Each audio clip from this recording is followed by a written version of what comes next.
My name is Emma, I'm 27, and I caught my husband with my sister during our son's birthday party. Before I tell you about how I uncovered his decades-long obsession, let me know where you're watching from in the comments. It was Noah's 7th birthday, and the house was buzzing with the forced cheerfulness of a family gathering. Not our house, though. It was David's parents' place, Margaret and Harold. They always insisted on hosting big family events, and honestly, it felt less like a celebration and more like a carefully staged performance. David and I had been married for 3 years, but our relationship stretched back 9 years, including 6 years of dating. We had adopted Noah shortly after we got married, and he was, truly, the light of our lives. Every ounce of my being, every waking moment, was poured into being a good mother to him, into creating a loving, stable home. The air was thick with polite chatter and the clinking of glasses. I was busy, flitting between Noah and his little friends, making sure he was having the time of his life, laughing as he tore open brightly wrapped gifts. Then, Margaret, my mother-in-law, cleared her throat, a sly smile playing on her lips, and announced a special surprise guest. My heart sank, a familiar dread coiling in my stomach, when Lisa, my younger sister, walked in. Margaret had invited her without telling me, a classic move. Lisa, with her perfect blonde hair, dazzling smile, and an air of effortless charm, always managed to steal the spotlight. She and David had been close, almost inseparable, before he and I even started dating. My in-laws had always made it abundantly clear they preferred Lisa, subtly hinting that she was the golden child and I was, well, just me.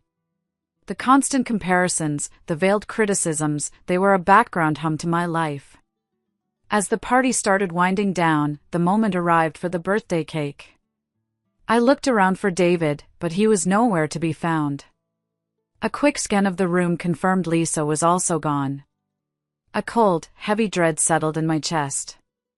It was a feeling I'd learned to recognize over the years, a whisper of impending betrayal that had become all too familiar in my life. I excused myself from the group, telling Noah I needed to find his dad for the cake cutting. I walked through the house, my steps growing heavier with each quiet room I passed. The laughter and chatter from the living room faded behind me. I found them in David's old bedroom, the door slightly ajar, a sliver of light escaping into the dim hallway. My blood ran cold, a sudden, icy rush through my veins. They were in there, half-dressed, their faces flushed, caught in a moment that shattered my world.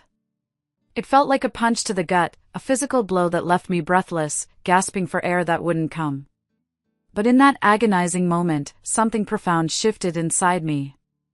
It wasn't anger, not yet. It was a chilling numbness, a protective instinct for Noah, stronger than any pain I felt.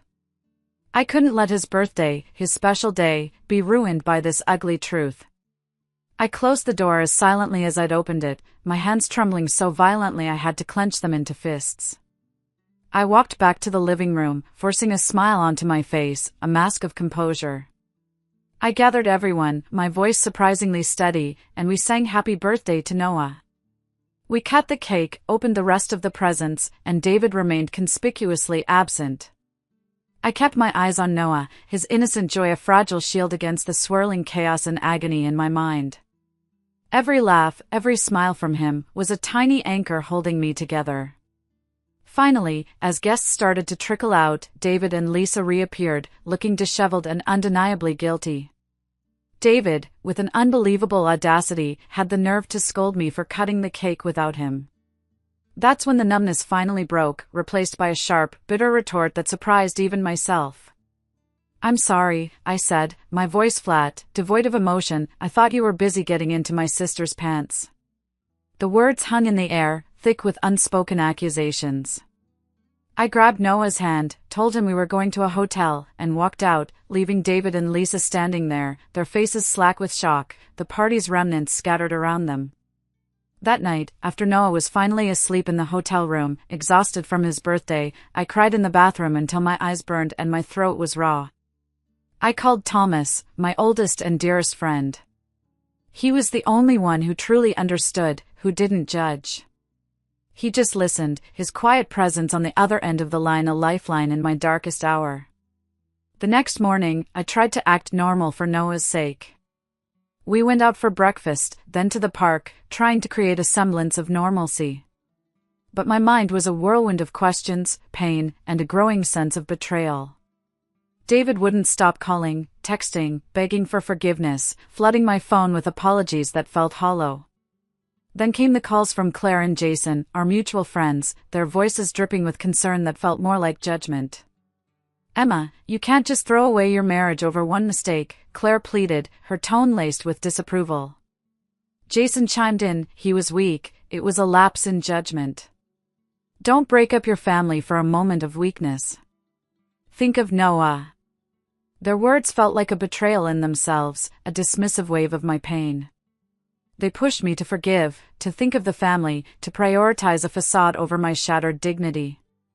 I was torn, caught between their relentless pressure and my own crumbling self-respect. The weight of their expectations felt suffocating. I thought about my past, about how I'd always been the one to give, to sacrifice, to put others first. Lisa, my sister, had always been the favorite, effortlessly charming everyone around her. My parents, and later my in-laws, always compared me to her, subtly or overtly.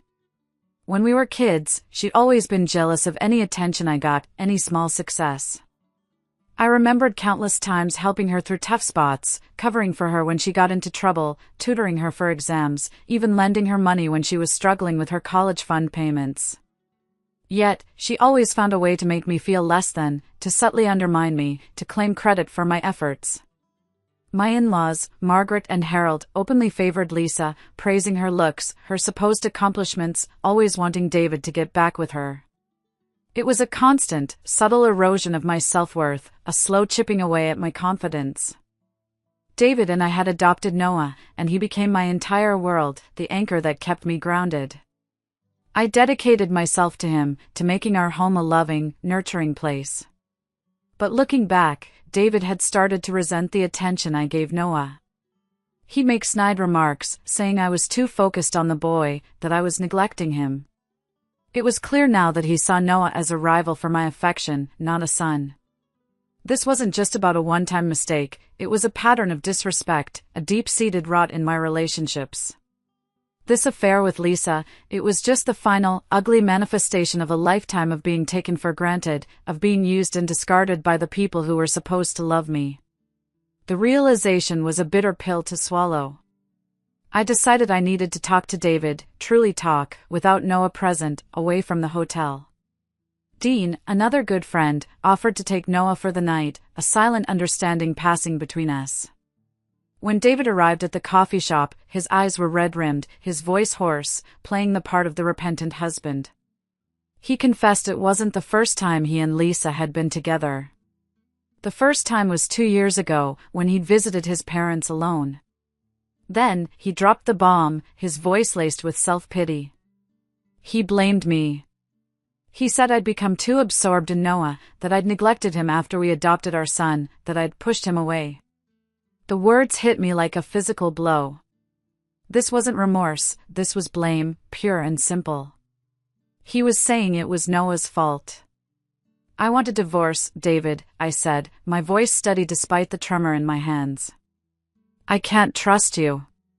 "Not anymore." He started to cry, begging, pleading for a second chance, promising to change, to go to therapy, to do anything. I told him we could be civil, co-parent for Noah's sake. That's when his face twisted, a mask of pure, unadulterated anger replacing the tears. He roared, his voice rising, "We never should have adopted him.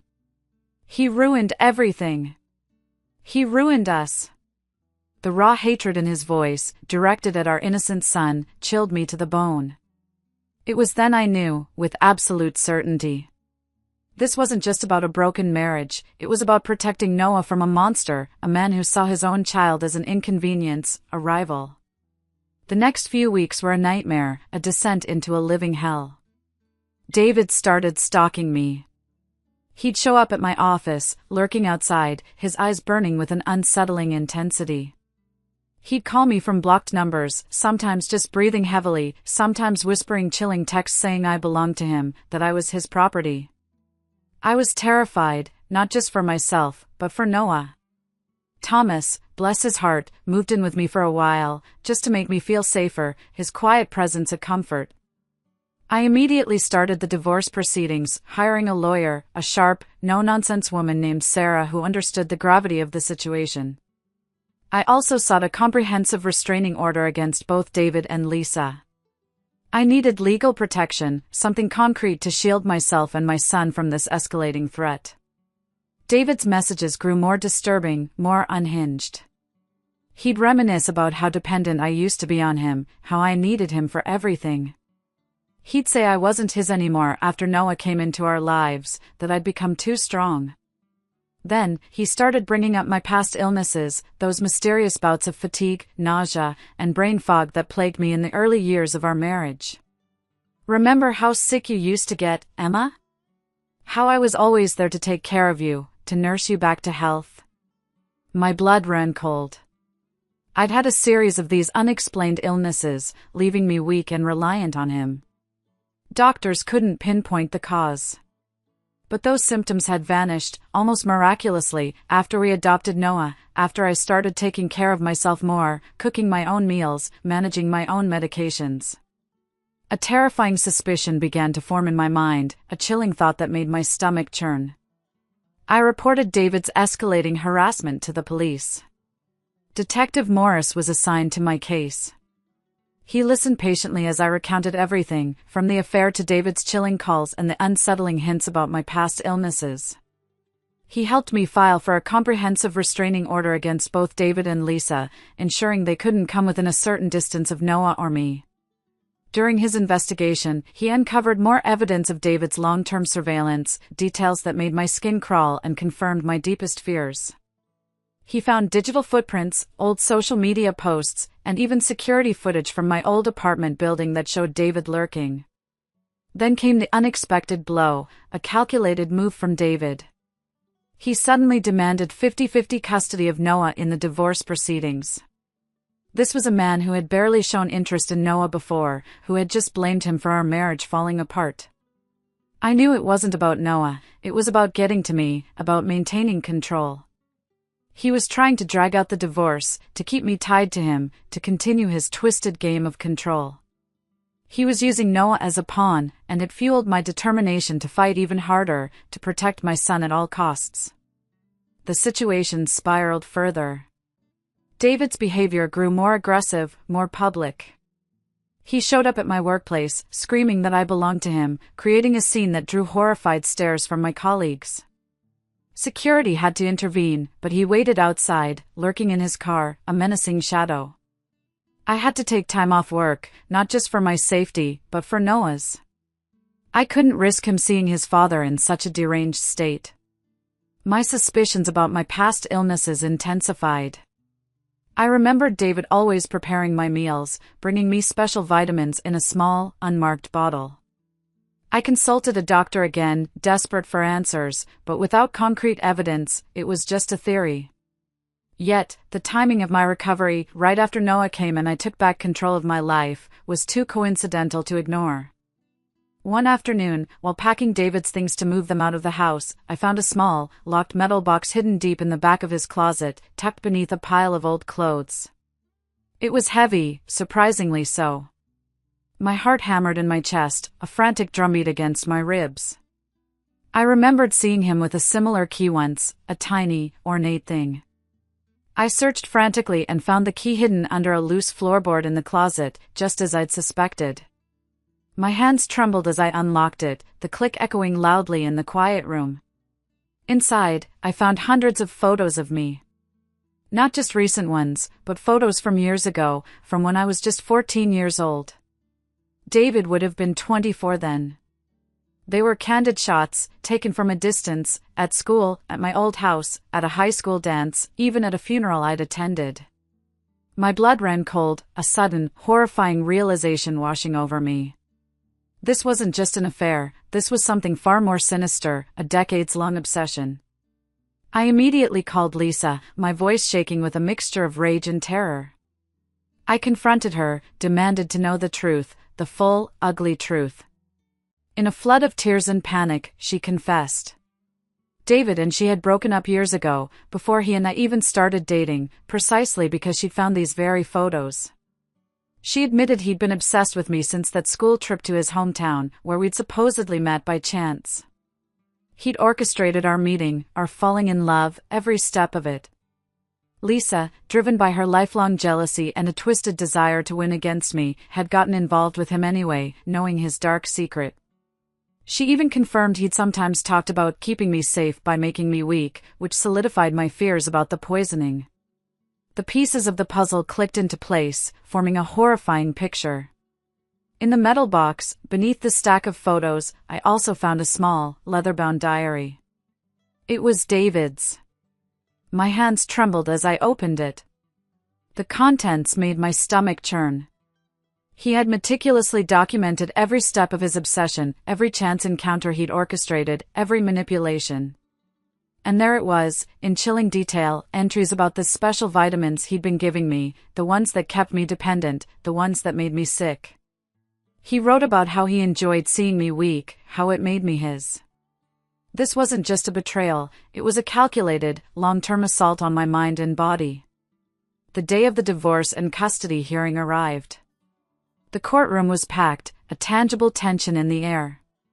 David, with his expensive lawyer, put on a masterful show of remorse. He claimed he'd been in therapy, that he'd changed, that he wanted to be a good father to Noah. Margaret and Harold, my in-laws, testified on his behalf, painting me as a cold, neglectful wife, hinting that my focus on Noah had driven David away. They spoke of David's good character, his supposed kindness, trying to sway the judge. When it was my turn, I walked to the stand, my spine straight, my voice clear and unwavering. I presented the evidence of David's affair, the harassing texts, the restraining order. Then, I unveiled the metal box. I showed the judge the photos, hundreds of them, spanning years, proving David's decades-long obsession.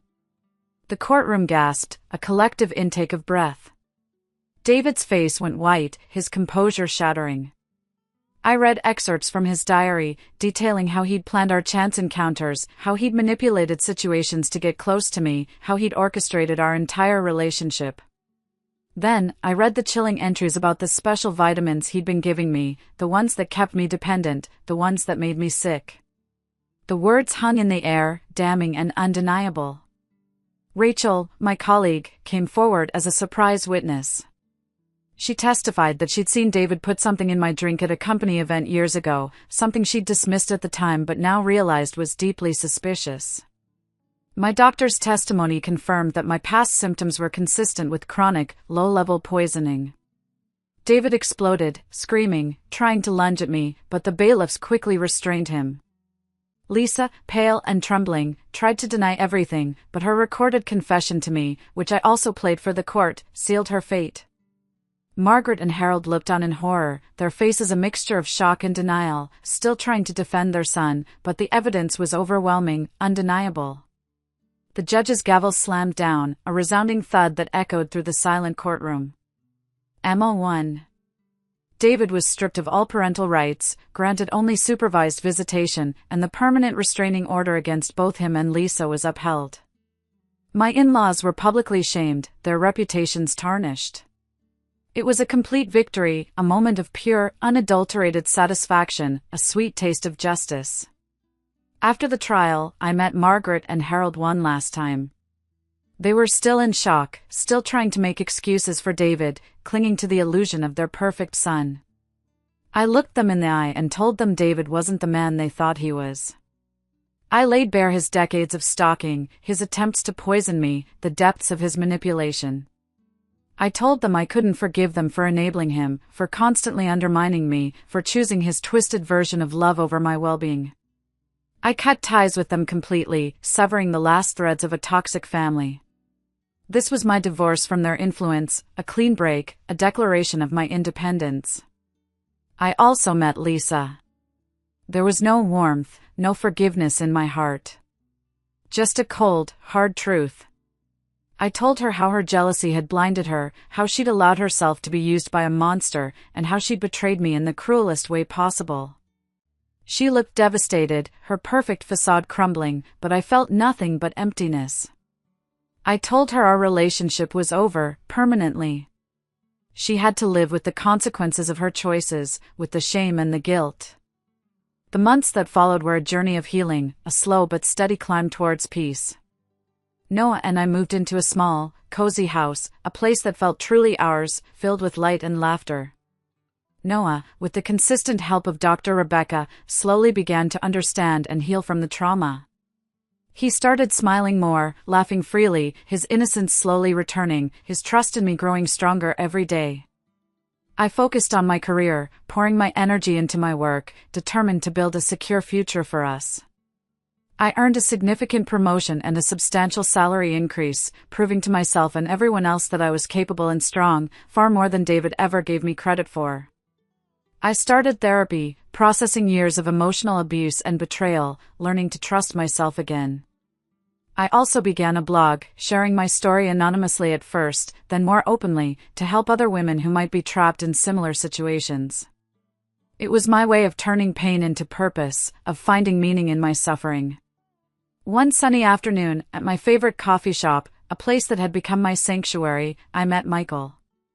He was kind, gentle, and had a quiet strength, a stark contrast to the chaos I had known.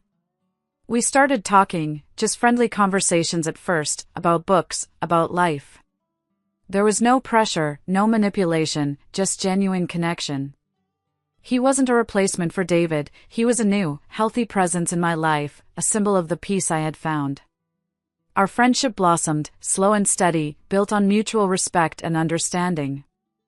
I received an award from a local victim support organization for my advocacy work, for sharing my story and helping others. It was a small ceremony, but it meant the world to me. It showed me that my voice mattered, that my story could make a difference, that I wasn't just a survivor, but a thriver. I taught Noah about healthy boundaries, about respect in relationships, about the importance of trusting your instincts and standing up for yourself.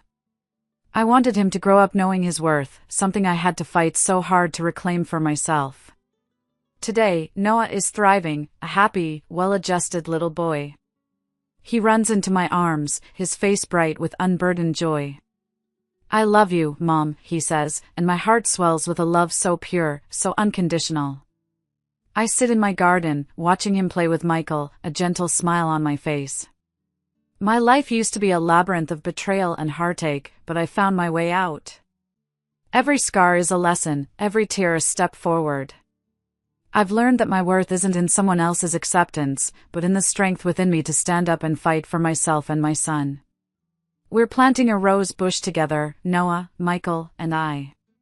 It's a symbol of new beginnings, of a life blooming from the ashes of pain, vibrant and resilient. The sun shines down, warm and bright, a true dawn after a long, dark night. We are free.